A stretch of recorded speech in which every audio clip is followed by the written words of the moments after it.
Hi friends, ನಾನು ನಿಮ್ಮ Sharan. Friends, ಈ ವಿಡಿಯೋದಲ್ಲಿ ಮಾನಿಟೈಸೇಷನ್ ಅಪ್ಲೈ ಮಾಡೋಕ್ಕಿಂತ ಮುಂಚೆ ಏನೆಲ್ಲ ಮಾಡಬೇಕು ಅಂತೇಳಿ ನಿಮಗೆ ತಿಳಿಸ್ಕೊಡ್ತೀನಿ. ಫ್ರೆಂಡ್ಸ್, ಮಾನಿಟೈಸೇಷನ್ ಮಾಡೋ ಒಂದು ಸ್ಟೇಜ್ ಇರುತ್ತಲ್ಲ, ಆ ಟೈಮ್ ಭಾಳ ಇಂಪಾರ್ಟೆಂಟ್ ಇರುತ್ತೆ ಯೂಟ್ಯೂಬರ್ಸ್ಗೆ.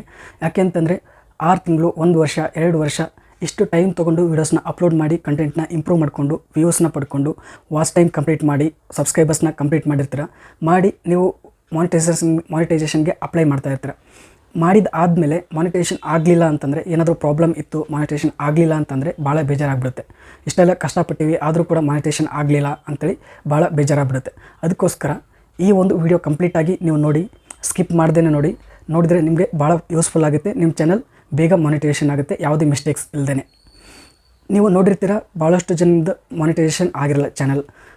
ಏನೇನು ರೀಸನ್ಸ್ ಕೊಟ್ಟಿರ್ತಾರೆ ಅಂತಂದರೆ, ಒಂದೊಂದು ಮಿಸ್ಲೀಡಿಂಗ್ ಮೆಟಾಡಾಟಾ ಅಂತೇಳಿ ಕೊಡ್ತಾರೆ, ಒಂದೊಂದು ರೀಯೂಸ್ಡ್ ಕಾಂಟೆಂಟ್ ಅಂತೇಳಿ ಕೊಡ್ತಾರೆ, ಒಂದೊಂದು ರಿಪಿಟೇಟಿವ್ ಕಾಂಟೆಂಟ್ ಅಂತೇಳಿ ಕೊಡ್ತಾರೆ. ಈ ಥರ ರೀಸನ್ಸ್ ಕೊಡ್ತಾ ಇರ್ತಾರೆ. ಈ ಥರ ರೀಸನ್ಸ್ ಯಾಕೆ ಬರುತ್ತೆ ಅಂತಂದರೆ, ನಿಮ್ಮ ಕಾಂಟೆಂಟಲ್ಲಿ ಆ ಥರ ಪ್ರಾಬ್ಲಮ್ಸ್ ಇರುತ್ತೆ. ನೀವು ಅಪ್ಲೈ ಮಾಡೋದಕ್ಕಿಂತ ಮುಂಚೆ ಈ ಥರ ಪ್ರಾಬ್ಲಮ್ಸ್ನ ನೀವು ಸಾಲ್ವ್ ಮಾಡಿಕೊಂಡು ನೀವು ಮತ್ತೆ ಅಪ್ಲೈ ಮಾಡಿದರೆ ಈ ಥರ ಪ್ರಾಬ್ಲಮ್ಸ್ ಬರಲ್ಲ. ಮತ್ತು ಅವ್ರು ರಿವ್ಯೂ ಮಾಡಬೇಕಾದ್ರೆ ಎಲ್ಲನೂ ರಿವ್ಯೂ ಕರೆಕ್ಟ್ ಇರುತ್ತೆ. ಆವಾಗ ನಿಮ್ಮ ಚಾನಲ್ ಮಾನಿಟೈಸೇಷನ್ ಆಗುತ್ತೆ. ಈ ಥರ ಪ್ರಾಬ್ಲಮ್ಸ್ ಬರಬೇಕು ಅಂತಂದರೆ ಏನೇನೆಲ್ಲ ಮಿಸ್ಟೇಕ್ಸ್ ಇರುತ್ತೆ, ನಾವು ಯಾವ ಥರ ಅವಾಯ್ಡ್ ಮಾಡ್ಬೋದು ಅಂತೇಳಿ ನಿಮಗೆ ತಿಳಿಸ್ತೀನಿ. ಫಸ್ಟ್, ನೀವು ನಿಮ್ಮ ಚಾನಲ್ ವೀಡಿಯೋಸ್ನಲ್ಲಿ ಎಷ್ಟು ವೀಡಿಯೋಸ್ ಇದೆ ಅಷ್ಟು ವೀಡಿಯೋಸ್ನ ನೀವು ರಿವ್ಯೂ ಮಾಡಬೇಕಾಗುತ್ತೆ. ಅಂದರೆ ನೀವು ಕಂಪ್ಲೀಟಾಗಿ ಎಲ್ಲನೂ ಚೆಕ್ ಮಾಡಬೇಕಾಗುತ್ತೆ. ನಿಮ್ಮ ಚಾನಲ್ನಲ್ಲಿ ವೀಡಿಯೋಸ್ ಇರುತ್ತಲ್ಲ, ಅದರಲ್ಲಿ ಎಲ್ಲನೂ ಚೆಕ್ ಮಾಡಬೇಕಾಗುತ್ತೆ. ಅಂದರೆ 100% ಕರೆಕ್ಟ್ ಇತ್ತು ಅಂತಂದರೆ ನಿಮ್ಮ ಚಾನಲ್ ಬೇಗ ಮಾನಿಟೈಸೇಷನ್ ಆಗಿಬಿಡುತ್ತೆ. ಮತ್ತು ಟೈಮ್ ಕೂಡ ತೊಗೊಳ್ಳಲ್ಲ. ಒಂದು ವೇಳೆ ಕರೆಕ್ಟ್ ಇರಲಿಲ್ಲ ಅಂತಂದರೆ ಸ್ವಲ್ಪ ಟೈಮ್ನೂ ತೊಗೊಳುತ್ತೆ. ಮತ್ತು ಲಾಸ್ಟಿಗೆ ಈ ಥರ ಪ್ರಾಬ್ಲಮ್ ಇದೆ ಅಂತೇಳಿ ಅವರು ಮಾನಿಟೈಸೇಷನ್ ಮಾಡಲ್ಲ ನಿಮ್ಮ ಚಾನಲ್. ಅದಕ್ಕೋಸ್ಕರ ನೀವು ನಿಮ್ಮ ಚಾನಲ್ನ ಕರೆಕ್ಟಾಗಿ ರಿವ್ಯೂ ಮಾಡಬೇಕು. ನೀವು ರಿವ್ಯೂ ಮಾಡಬೇಕು. ರಿವ್ಯೂ ಮಾಡಿದಾದ್ಮೇಲೆ ಅವ್ರು ರಿವ್ಯೂ ಮಾಡ್ತಾರೆ.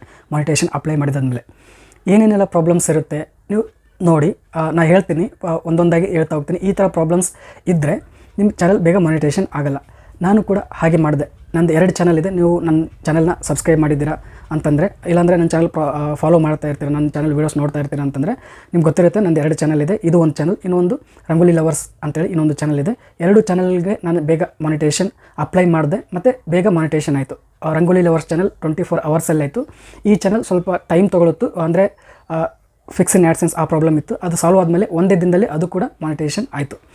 ಅದು ಆಗಬೇಕಂದ್ರೆ ರಂಗೋಲಿ ಲವರ್ಸಲ್ಲಿ ಏನೂ ಪ್ರಾಬ್ಲಮ್ ಇರಲಿಲ್ಲ, ಅದು ಬೇಗ ಮಾನಿಟೈಸೇಷನ್ ಆಯಿತು. ಆದರೆ ಇದರಲ್ಲಿ ನಾನು ಭಾಳಷ್ಟು ಮಿಸ್ಟೇಕ್ಸ್ ಮಾಡಿದೆ. ನಾನು ಮಾನಿಟೈಸೇಷನ್ ಅಪ್ಲೈ ಮಾಡೋಕ್ಕಿಂತ ಮುಂಚೆ ನಾನು ಎಲ್ಲನೂ ಮಿಸ್ಟೇಕ್ಸ್ನ ಕರೆಕ್ಷನ್ ಮಾಡಿದೆ. ಅದಾದಮೇಲೆ ಅಪ್ಲೈ ಮಾಡಿದೆ, ಬೇಗ ಮಾನಿಟೈಸೇಷನ್ ಆಗಿಬಿಡ್ತು. ಭಾಳಷ್ಟು ಜನ ಯೂಟ್ಯೂಬರ್ಸ್ ಏನು ಮಾಡ್ತಾರೆ ಅಂತಂದರೆ, 4000 ವಾಚ್ ಟೈಮ್ ಕಂಪ್ಲೀಟ್ ಆಯಿತು ಮತ್ತು 1000 ಸಬ್ಸ್ಕ್ರೈಬರ್ಸ್ ಕಂಪ್ಲೀಟ್ ಆಯಿತು ಅಂತಂದರೆ ಅದೇ ಖುಷಿಯಲ್ಲಿ ಮಾನಿಟೈಸೇಷನ್ಗೆ ಅಪ್ಲೈ ಮಾಡಿಬಿಡ್ತಾರೆ. ಈಗಲೂ ಕೂಡ ನಿಮ್ಮ ಚಾನಲ್ನಲ್ಲಿ ಮಾನಿಟೈಸೇಷನ್ ಅಪ್ಲೈ ಮಾಡಿದರೆ, ನೀವು ಇನ್ನೂ ಅವರು ರಿವ್ಯೂ ಮಾಡ್ತಾಯಿದ್ರೆ ಇದನ್ನೆಲ್ಲ ನೀವು ಈ ಒಂದು ಮಿಸ್ಟೇಕ್ಸನ್ನು ನೀವು ಈಗಲೂ ಕೂಡ ರಿಮೂವ್ ಮಾಡ್ಬೋದು. ರಿಮೂವ್ ಮಾಡಿದರೆ ಈಗಲೂ ಕೂಡ ನಿಮ್ಮ ಚಾನಲ್ ಬೇಗ ಮಾನಿಟೈಸೇಷನ್ ಆಗೋ ಚಾನ್ಸಸ್ ಇರುತ್ತೆ. ಇನ್ನೂ ನೀವು ಮಾನಿಟೈಸೇಷನ್ ಅಪ್ಲೈ ಮಾಡಿರಲಿಲ್ಲ, ಇನ್ನೂ ಸ್ವಲ್ಪ ವಾಚ್ ಟೈಮ್ ಬೇಕಾಗಿತ್ತು ಅಥವಾ ಇನ್ನೂ ಸ್ವಲ್ಪ ಸಬ್ಸ್ಕ್ರೈಬರ್ಸ್ ಬೇಕಾಗಿತ್ತು ಅಂತಂದರೆ ನೀವು ಇಂಥ ಮಿಸ್ಟೇಕ್ಸ್ನ ಬೇಗ ರಿಮೂವ್ ಮಾಡ್ಕೋಬೋದು. ಏನೇನು ಮಿಸ್ಟೇಕ್ಸ್ ಮಾಡಿರ್ತೀರ ಅಂತಂದರೆ, ಫಸ್ಟ್, ನಿಮ್ಮ ಕಾಂಟೆಂಟ್ ಏನಿರುತ್ತೆ ಅದ್ರ ರಿಲೇಟೆಡ್ ಟೈಟಲ್ನ ಬರೆದಿರ್ತೀರ ಇಲ್ವಾ, ಮತ್ತು ಡಿಸ್ಕ್ರಿಪ್ಷನ್ನ ಅದ್ರ ರಿಲೇಟೆಡ್ ಇದೆಯಾ ಇಲ್ವಾ, ಮತ್ತು ಟ್ಯಾಗ್ಸ್ ಆ ಟಾಪಿಕ್ ರಿಲೇಟೆಡ್ ಹಾಕಿದ್ದೀರಾ ಇಲ್ವಾ, ಅದನ್ನು ಫಸ್ಟ್ ಚೆಕ್ ಮಾಡ್ಕೊಳ್ಳಿ ಫ್ರೆಂಡ್ಸ್. ಈಗ ಕಂಟೆಂಟ್ ಒಂದು ಮತ್ತು ಟಾಪಿಕ್ ಬೇರೆ ಬರೆಯೋದಾಗಲಿ, ಮತ್ತು ಡಿಸ್ಕ್ರಿಪ್ಷನಲ್ಲಿ ಏನೋ ಹಾಕೋದಾಗಲಿ, ಟ್ಯಾಗ್ಸ್ ಬೇರೆ ಟ್ಯಾಗ್ಸ್ ವೈರಲ್ ಟ್ಯಾಗ್ಸ್ ಹಾಕಿರ್ತಾರೆ. ಅಂದರೆ ಬೇರೆ ವೀಡಿಯೋಸ್ ವೈರಲ್ ಆಗಿರುತ್ತೆ, ಅಂಥ ಟ್ಯಾಗ್ಸ್ ಹಾಕಿರ್ತಾರೆ. ನಮ್ಮ ವೀಡಿಯೋಸ್ಗೆ ಜಾಸ್ತಿ ವ್ಯೂಸ್ ಬರಲಿ ಅಂತೇಳಿ ಅಂಥ ಟ್ಯಾಗ್ಸ್ ಹಾಕಿದರೆ ಮಿಸ್ಲೀಡಿಂಗ್ ಮೆಟಾಡಾಟಾ ಅಂತೇಳಿ ಬರುತ್ತೆ. ಅಂದರೆ ನೀವು ಆಡಿಯನ್ಸ್ನ ಮಿಸ್ಲೀಡ್ ಮಾಡ್ತಾ ಇದ್ದೀರಾ. ಕಂಟೆಂಟ್ ಬೇರೆ ಇದೆ, ನಿಮ್ಮ ಟಾಪಿಕ್ ಬೇರೆ ಹಾಕಿದ್ದೀರಾ, ಮತ್ತು ಟ್ಯಾಗ್ಸ್ ಬೇರೆ ಹಾಕಿದ್ದೀರಾ, ಮಿಸ್ಲೀಡ್ ಮಾಡ್ತಾ ಇದ್ದೀರಾ ಅಂತೇಳಿ ಅವರು ನಿಮಗೆ ರೀಸನ್ ಕೊಡ್ತಾರೆ. ಅದಕ್ಕೋಸ್ಕರ ನೀವು ಎಲ್ಲ ವೀಡಿಯೋಸ್ನ ಚೆಕ್ ಮಾಡ್ಕೊಳ್ಳಿ. ನಿಮ್ಗೆ ಗೊತ್ತಿರುತ್ತೆ ಯಾವ ವೀಡಿಯೋಸ್ಗೆ ಯಾವ ಥರ ಹಾಕಿದ್ದೀರಾ ಅಂತೇಳಿ. ಸ್ವಲ್ಪ 1 ವರ್ಷ 6 ತಿಂಗಳು ಈ ಥರ ಹಿಂದ್ಗಡೆ ಇರೋ ವೀಡಿಯೋಸ್ನ ನೀವು ಆ ಥರ ಮಾಡಿರ್ತೀರ. ಯಾಕಂತಂದರೆ ವ್ಯೂಸ್ ಬರ್ತಾ ಇರಲ್ಲ, ಅದಕ್ಕೋಸ್ಕರ ವ್ಯೂಸ್ ಬರಲಿ ಅಂತೇಳಿ ಈ ಥರ ಟ್ರಿಕ್ಸ್ನ ಕೂಡ ಯೂಸ್ ಮಾಡಿರ್ತೀರ. ಅದಕ್ಕೋಸ್ಕರ ನೀವು ಅದನ್ನ ಚೆಕ್ ಮಾಡ್ಕೊಳ್ಳಿ. ಆ ಥರ ಏನಾದರೂ ಇತ್ತು ಅಂತಂದರೆ ನೀವು ಅದನ್ನು ಕರೆಕ್ಷನ್ ಮಾಡ್ಕೊಳ್ಳಿ. ಯಾವ ಕಂಟೆಂಟ್ ಇರುತ್ತೆ ಅದ್ರ ರಿಲೇಟೆಡ್ ಟ್ಯಾಗ್ಸ್ ಹಾಕಿ ಡಿಸ್ಕ್ರಿಪ್ಷನ್ನ ಬರೀರಿ ಮತ್ತು ಟೈಟಲ್ನ ಅದರ ರಿಲೇಟೆಡ್ನೇ ಬರೀರಿ. ಇದು ಒಂದು ಮಿಸ್ಟೇಕ್ ಆಯಿತು. ಸೆಕೆಂಡ್, ಏನು ಮಿಸ್ಟೇಕ್ ಮಾಡ್ತಾರೆ ಯೂಟ್ಯೂಬರ್ಸ್ ಅಂದರೆ ನಾನು ಕೂಡ ಮಾಡಿದೆ, ಅದನ್ನು ಕರೆಕ್ಷನ್ ಮಾಡ್ಕೊಂಡು ನಾನು ಅಪ್ಲೈ ಮಾಡಿದೆ. ನಾನು ಹಾನೆಸ್ಟಾಗಿ ಹೇಳ್ತೀನಿ, ನಾನು ಕೂಡ ಮಾಡಿದ್ದೆ. ನಾನು ಅಪ್ಲೈ ಮಾಡೋಕ್ಕೂ ಮುಂಚೆ ಇದನ್ನೆಲ್ಲ ರಿಮೂವ್ ಮಾಡಿದೆ, ಆಮೇಲೆ ಅಪ್ಲೈ ಮಾಡಿದೆ. ಸುಳ್ಳು ಹೇಳಲ್ಲ. ಯಾಕಂದರೆ ನಾನೇನು ನನಗೆಲ್ಲನೂ ಗೊತ್ತಿದೆ ಅಂತ ನಾನು ಹೇಳಲ್ಲ. ಅಂದರೆ ನಾನು ಕೂಡ ಚಿಕ್ಕ ಯೂಟ್ಯೂಬರ್, ನನಗೂ ಏನೂ ಗೊತ್ತಿರಲಿಲ್ಲ. ಈಗ ತಿಳ್ಕೊಂಡಾದ್ಮೇಲೆ ನನಗೆಲ್ಲ ಗೊತ್ತಾಗಿದೆ ಏನೇನು ಪ್ರಾಬ್ಲಮ್ ಇರುತ್ತೆ, ಯಾವ ಥರ ಸಾಲ್ವ್ ಮಾಡ್ಕೋಬೇಕು, ಏನೇನು ಮಿಸ್ಟೇಕ್ಸ್ ಮಾಡಿರ್ತೀವಿ ನಾವು ಅಂತೇಳಿ. ಅದಕ್ಕೋಸ್ಕರ ಈ ಥರ ಒಂದು ಫಸ್ಟ್ ಇದೊಂದು ಫಸ್ಟ್ ಮಿಸ್ಟೇಕ್ ಅಂದ್ಕೊಳ್ಳಿ. ಸೆಕೆಂಡ್ ಏನಿರುತ್ತೆ ಅಂತಂದರೆ, ಡಿಸ್ಕ್ರಿಪ್ಷನ್ನಲ್ಲಿ ಜಾಸ್ತಿ ಟ್ಯಾಗ್ಸ್ನ ಹಾಕಿರ್ತೀರ. ಡಿಸ್ಕ್ರಿಪ್ಷನ್ನಲ್ಲಿ ಟ್ಯಾಗ್ಸ್ ಹಾಕಲೇಬಾರ್ದು. ಜಾಸ್ತಿ ಒನ್ ಬೈ ಒನ್ ಟ್ಯಾಗ್ಸ್ ಹಾಕಿರ್ತೀರ. ಯಾಕಂತಂದರೆ ಜಾಸ್ತಿ ಟ್ಯಾಗ್ಸ್ ಇದ್ದರೆ ಅದರಿಂದ ಜಾಸ್ತಿ ವ್ಯೂಸ್ ಬರುತ್ತೆ ಅಂತೇಳಿ ಹಾಕಿರ್ತೀರ. ಮಾನಿಟೈಸೇಷನ್ ಮುಂಚೆ ಇದು ಏನೂ ಪ್ರಾಬ್ಲಮ್ ಆಗಲ್ಲ ಫ್ರೆಂಡ್ಸ್. ಅದು ಅವ್ರು ಚೆಕ್ ಮಾಡಲ್ಲ, ರಿವ್ಯೂ ಮಾಡಲ್ಲ ನಿಮ್ಮ ಚಾನಲ್ ಮಾನಿಟೈಸೇಷನ್ ಮುಂಚೆ. ಅವಾಗ ಏನೂ ಪ್ರಾಬ್ಲಮ್ ಆಗಲ್ಲ. ಯಾವಾಗ ನೀವು ಮಾನಿಟೈಸೇಷನ್ ಅಪ್ಲೈ ಮಾಡ್ತೀರಾ ಅವಾಗ ರಿವ್ಯೂ ಮಾಡ್ತಾರೆ, ಎಲ್ಲ ಡಿಸ್ಕ್ರಿಪ್ಷನ್ ಟ್ಯಾಗ್ಸ್ ಎಲ್ಲನೂ ರಿವ್ಯೂ ಮಾಡಿದಾದ್ಮೇಲೆ ಅವಾಗ ಪ್ರಾಬ್ಲಮ್ ಆಗುತ್ತೆ. ಅದಕ್ಕೋಸ್ಕರ ನೀವು ಎಲ್ಲ ವೀಡಿಯೋಸ್ನ ಚೆಕ್ ಮಾಡ್ಕೊಳ್ಳಿ. ಅದರಲ್ಲಿ ಏನಾದರೂ ಟ್ಯಾಗ್ಸ್ ಜಾಸ್ತಿ ಬರೆದಿದ್ದೀರಾ ಡಿಸ್ಕ್ರಿಪ್ಷನಲ್ಲಿ ಅಂತಂದರೆ ಅದನ್ನೆಲ್ಲನೂ ರಿಮೂವ್ ಮಾಡ್ಕೊಳ್ಳಿ. ಇದು ಎರಡನೇ ಮಿಸ್ಟೇಕ್. ನೀವು ಏನಾದರೂ ಮಾಡಿದರೆ ಇದನ್ನ ತಿದ್ಕೊಳ್ಳಿ. ಮೂರನೇದು ಏನು ಅಂತಂದರೆ ಹ್ಯಾಶ್ಟ್ಯಾಗ್ಸ್ನ ಜಾಸ್ತಿ ಹಾಕಿರ್ತೀರ ಡಿಸ್ಕ್ರಿಪ್ಷನಲ್ಲಿ ಹ್ಯಾಶ್ಟ್ಯಾಗ್ಸ್ನ ಜಾಸ್ತಿ ಹಾಕಬಾರ್ದು. ಒಂದು 4-5 ಇಷ್ಟೇ ಮ್ಯಾಕ್ಸಿಮಮ್. 3-5ವರೆಗೂ ನೀವು ಹ್ಯಾಶ್ಟ್ಯಾಗ್ಸ್ನ ಹಾಕಿ. ಅದಕ್ಕಿಂತ ಜಾಸ್ತಿ ಇತ್ತು ಅಂತಂದರೆ ಅದು ಕೂಡ ಮಿಸ್ಲೀಡಿಂಗ್ ಮೆಟಾಡಾಟಾ ಅಂತೇಳಿ ಕನ್ಸಿಡರ್ ಆಗುತ್ತೆ. ಅದಕ್ಕೋಸ್ಕರ ಜಾಸ್ತಿ ಹಾಕಬೇಡಿ. ಇದು ಮೂರನೇ ಒಂದು ಮಿಸ್ಟೇಕ್ಸ್ ಜಾಸ್ತಿ ಜನ ಮಾಡೋದು.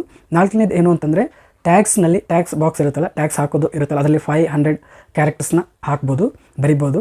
ಅದರಲ್ಲಿ ಹ್ಯಾಶ್ಟ್ಯಾಗ್ಸ್ನ ಹಾಕ್ತಾರೆ, ಅದನ್ನು ಹಾಕಬಾರ್ದು. ಅದನ್ನು ನೀವು ತಿದ್ಕೊಳ್ಳಿ. ಒಂದು ವೇಳೆ ಹಾಕಿದರೆ, ನಾನು ಚೆಕ್ ಮಾಡ್ತಾ ಇರ್ತೀನಿ ಬೇರೆಯವ್ರ ಚಾನಲ್, ಆ ಟೈಮ್ನಲ್ಲಿ ಅವ್ರು ಕೂಡ ಹಾಕಿರ್ತಾರೆ, ಅವ್ರಿಗೂ ನಾನು ಈ ಥರ ಮಿಸ್ಟೇಕ್ ಇದೆ ಅದನ್ನು ಕರೆಕ್ಷನ್ ಮಾಡ್ಕೊಳ್ಳಿ ಅಂತೇಳಿ ಹೇಳ್ತಾ ಇರ್ತೀನಿ. ಇದನ್ನು ನೀವೇನಾದರೂ ಮಾಡಿದರೆ ಇದನ್ನು ಕೂಡ ನೀವು ಚೇಂಜ್ ಮಾಡ್ಕೊಳ್ಳಿ, ಕರೆಕ್ಷನ್ ಮಾಡ್ಕೊಳ್ಳಿ. ಇಷ್ಟು ಆದಮೇಲೆ ನೆಕ್ಸ್ಟ್ ಏನಿರುತ್ತೆ ಅಂತಂದರೆ ಮಿಸ್ಲೀಡಿಂಗ್ ಮೆಟಾಡಾಟಾದು ಮುಗೀತು. ಇನ್ನೊಂದು ರಿಪಿಟೇಟಿವ್ ಕಂಟೆಂಟ್ ಅಂದರೆ ಏನಾದರೂ ಒಂದು ಕಂಟೆಂಟ್ ಎಲ್ಲ ವೀಡಿಯೋದಲ್ಲಿ ಯೂಸ್ ಮಾಡಿದರೆ ಅದು ರಿಪಿಟೇಟಿವ್ ಕಂಟೆಂಟ್ ಆಗುತ್ತೆ. ಫಾರ್ ಎಕ್ಸಾಂಪಲ್, ಈಗ ಯಾರಾದರೂ ಜನರಲ್ ನಾಲೆಜ್ ರಿಲೇಟೆಡ್ ವೀಡಿಯೋಸ್ನ ಮಾಡ್ತಾ ಇರ್ತಾರೆ ಅಂದ್ಕೊಳ್ಳಿ, ಅದರಲ್ಲಿ ಟೈಮರ್ನ ಹಾಕಿರ್ತಾರೆ. 10ಇಂದ 1ವರೆಗೂ ಬರೋ ಥರ ಅದು ಕೌಂಟ್ ಆಗೋ ಥರ, ಅಥವಾ 5ಇಂದ 1ವರೆಗೂ ಬರೋ ಥರ ಆ ಥರ ಕಂಟೆಂಟ್, ಆ ಥರ ಒಂದು ಕಂಟೆಂಟ್ ಯೂಸ್ ಮಾಡಿರ್ತಾರೆ. ಅಂದರೆ ಟೈಮರ್ನ ಯೂಸ್ ಮಾಡಿರ್ತಾರೆ. ಅಂದರೆ 1-2 ವೀಡಿಯೋ 3 ವೀಡಿಯೋ ಈ ಥರ ವೀಡಿಯೋಸ್ದಲ್ಲಿ ಯೂಸ್ ಮಾಡಿದರೆ ಏನೂ ಪ್ರಾಬ್ಲಮ್ ಆಗೋಲ್ಲ. ಆದರೆ ಒಂದು ಎಲ್ಲ ವೀಡಿಯೋದಲ್ಲೂ ಅದೇ ಕಂಟೆಂಟ್ನ ಯೂಸ್ ಮಾಡಿದರೆ ರಿಪಿಟೇಟಿವ್ ಕಂಟೆಂಟ್ ಅಂತೇಳಿ ನಿಮ್ಮ ಚಾನಲ್ ಮಾನಿಟೈಸೇಷನ್ ಮಾಡಲ್ಲ ಫ್ರೆಂಡ್ಸ್. ಇದು ಎರಡನೇ, ಅದು ಮಿಸ್ಲೀಡಿಂಗ್ ಮೆಟಾಡಾಟಾ ಆದಮೇಲೆ ಇದು ರಿಪಿಟೇಟಿವ್ ಕಂಟೆಂಟ್. ಈ ಒಂದು ರೀಸನ್ ಕೊಟ್ಟು, ರಿಪಿಟೇಟಿವ್ ಕಂಟೆಂಟ್ ಅಂತೇಳಿ ರೀಸನ್ ಕೊಟ್ಟು ನಿಮ್ಮ ಚಾನಲ್ ಮಾನಿಟೈಸೇಷನ್ ಮಾಡಲ್ಲ. ಇದಾದಮೇಲೆ ರೀಯೂಸ್ಡ್ ಕಾಂಟೆಂಟ್ ಅಂತೇಳಿ ಕೊಡ್ತಾರೆ. ಅದು ಒಂದು ಮಿಸ್ಟೇಕ್ ಅಂತೇಳಿ ಕೊಡ್ತಾರೆ, ನಿಮ್ಮ ಚಾನಲ್ ಮಾನಿಟೈಸೇಷನ್ ಮಾಡಲ್ಲ. ರೀಯೂಸ್ಡ್ ಕಾಂಟೆಂಟ್ ಅಂದರೆ ಬೇರೆಯವ್ರ ಕಂಟೆಂಟ್ ಜಾಸ್ತಿ ಯೂಸ್ ಮಾಡಿದ್ದೀರಾ, ಯೂಸ್ ಮಾಡಿರ್ತಾರೆ ಆಗಲೇ ಆ ಕಂಟೆಂಟ್ನ ಮತ್ತೆ ನೀವು ಯೂಸ್ ಮಾಡಿದ್ದೀರಾ ಅಂತೇಳಿ ಜಾಸ್ತಿ ವೀಡಿಯೋಸ್ದಲ್ಲಿ ಇತ್ತು ಅಂತಂದರೆ ಅವರು ನಿಮ್ಮ ಚಾನಲ್ನ ಮಾನಿಟೈಸೇಷನ್ ಮಾಡಲ್ಲ. ಯಾವ ಥರ ಇರುತ್ತೆ ಅಂತಂದರೆ, ಯಾವುದಾದ್ರೂ ಮ್ಯೂಸಿಕ್ನ ಯೂಸ್ ಮಾಡೋದು, ಅಂದರೆ ಕಾಪಿರೈಟ್ ಫ್ರೀ ಮ್ಯೂಸಿಕ್ ಇರುತ್ತಲ್ಲ, ಅಂಥ ಮ್ಯೂಸಿಕ್ ಯೂಸ್ ಮಾಡಿದರೆ ಏನೂ ಪ್ರಾಬ್ಲಮ್ ಆಗಲ್ಲ. ಆದರೆ ಬೇರೆ ಫಿಲ್ಮ್ ಮ್ಯೂಸಿಕ್ ಆಗಲಿ, ಬೇರೆ ಯಾವುದೋ ಮ್ಯೂಸಿಕ್ ಆಗಲಿ, ಅದು ಯೂಟ್ಯೂಬಲ್ಲಿ ಅಪ್ಲೋಡ್ ಆಗಿತ್ತು, ಆ ಮ್ಯೂಸಿಕ್ ಇತ್ತು ಅಂತಂದರೆ ಆ ಮ್ಯೂಸಿಕ್ನ ನೀವು ನಿಮ್ಮ ವೀಡಿಯೋಸ್ದಲ್ಲಿ ಯೂಸ್ ಮಾಡಿದರೆ ಆವಾಗ ರಿಪಿಟೇಟಿವ್ ಕಂಟೆಂಟ್ ಅಂತೇಳಿ ನಿಮ್ಮ ಚಾನಲ್ ಮಾನಿಟೈಸೇಷನ್ ಮಾಡಲ್ಲ. ಮ್ಯೂಸಿಕ್ ಆಗಲಿ ಮತ್ತು ಸಾಂಗ್ಸ್ ಆಗಲಿ, ಆಡಿಯೋ ಸಾಂಗ್ಸ್ ಇರುತ್ತಲ್ಲ, ಆ ಸಾಂಗ್ಸ್ ಯೂಸ್ ಮಾಡಿದರೆ ನಿಮ್ಮ ಚಾನಲ್ ಮಾನಿಟೈಸೇಷನ್ ಮಾಡಲ್ಲ. ಅಂದರೆ ಈಗ ಜಾಸ್ತಿ ಸಾಂಗ್ಸ್ ಯೂಸ್ ಮಾಡಿರ್ತಾರೆ, ಅಂಥ ಕಂಟೆಂಟ್ಗೆ ಈ ಮಾನಿಟೈಸೇಷನ್ ಮಾಡಲ್ಲ. ಆದರೆ ಒಂದು ಸ್ವಲ್ಪ ವೀಡಿಯೋಸ್ದಲ್ಲಿ ಯೂಸ್ ಮಾಡಿದರೆ, ಮ್ಯೂಸಿಕ್ ಆಗಲಿ ಸಾಂಗ್ಸ್ ಆಗಲಿ ಏನೂ ಪ್ರಾಬ್ಲಮ್ ಆಗಲ್ಲ. ಜಾಸ್ತಿ ವೀಡಿಯೋಸ್ದಲ್ಲಿ ಯೂಸ್ ಮಾಡಿದರೆ ಪ್ರಾಬ್ಲಮ್ ಆಗುತ್ತೆ. ಫಾರ್ ಎಕ್ಸಾಂಪಲ್, ಒಂದು 300 ವೀಡಿಯೋಸ್ ಇತ್ತು ನಿಮ್ಮ ಚಾನಲ್ನಲ್ಲಿ ಮಾನಿಟೈಸೇಷನ್ ಅಪ್ಲೈ ಮಾಡೋ ಟೈಮಲ್ಲಿ ಅಂತಂದರೆ ಅದರಲ್ಲಿ 10-15 ವೀಡಿಯೋಸ್ದಲ್ಲಿ ರಿಯೂಸ್ಡ್ ಕಂಟೆಂಟ್ ಇತ್ತು. ಅಂದರೆ ಮ್ಯೂಸಿಕ್ ಯೂಸ್ ಮಾಡಿದ್ರಿ, ಅದಕ್ಕೆ ಕಾಪಿರೈಟ್ ಕ್ಲೇಮ್ ಬಂದಿತ್ತು ಅಂತಂದರೆ ಏನೂ ಪ್ರಾಬ್ಲಮ್ ಆಗಲ್ಲ. ಅದರಲ್ಲಿ 300 ವೀಡಿಯೋಸ್ದಲ್ಲಿ 250 ವೀಡಿಯೋಸ್ ಬರೀ ರಿಯೂಸ್ಡ್ ಕಂಟೆಂಟ್ ಇತ್ತು, ಮ್ಯೂಸಿಕ್ ಯೂಸ್ ಮಾಡಿದ್ರಿ ಮತ್ತು ಸಾಂಗ್ಸ್ನ ಯೂಸ್ ಮಾಡಿದ್ರಿ ಅಂತಂದರೆ ನಿಮ್ಮ ಚಾನಲ್ ಮಾನಿಟೈಸೇಷನ್ ಆಗಲ್ಲ. ಅದಕ್ಕೋಸ್ಕರ ಇಷ್ಟೆಲ್ಲ ಮಿಸ್ಟೇಕ್ಸ್ನ ನೀವು ತಿದ್ಕೊಂಡು ನಿಮ್ಮ ಚಾನಲ್ನ ಮಾನಿಟೈಸೇಷನ್ಗೆ ಅಪ್ಲೈ ಮಾಡಿದರೆ ಬೇಗ ಮಾನಿಟೈಸೇಷನ್ ಆಗುತ್ತೆ ಮತ್ತು ಏನು ಪ್ರಾಬ್ಲಮ್ ಇಲ್ಲದೇ ಮಾನಿಟೈಸೇಷನ್ ಆಗಿಬಿಡುತ್ತೆ ಫ್ರೆಂಡ್ಸ್. ಅದಕ್ಕಾಗಿ ನೀವು ಮಾನಿಟೈಸೇಷನ್ ಅಪ್ಲೈ ಮಾಡೋಕ್ಕಿಂತ ಮುಂಚೆ ಇದನ್ನು ನೀವು ಫಾಲೋ ಮಾಡಿ ಫ್ರೆಂಡ್ಸ್. ಈ ವಿಡಿಯೋ ಇಷ್ಟ ಆದರೆ ಪ್ಲೀಸ್ ಲೈಕ್ ಮಾಡಿ. ನನ್ನ ಚಾನಲ್ಗೆ ಇನ್ನೂ ಸಬ್ಸ್ಕ್ರೈಬ್ ಆಗಿಲ್ಲ ಅಂದರೆ ಪ್ಲೀಸ್ ಸಬ್ಸ್ಕ್ರೈಬ್ ಮಾಡ್ಕೊಳ್ಳಿ. ಇದೇ ರೀತಿ ಯೂಟ್ಯೂಬ್ ರಿಲೇಟೆಡ್ ವೀಡಿಯೋಸ್ನ ನಾನು ಅಪ್ಲೋಡ್ ಮಾಡ್ತಾ ಇರ್ತೀನಿ ನನ್ನ ಚಾನಲಲ್ಲಿ. Thank you friends, thank you.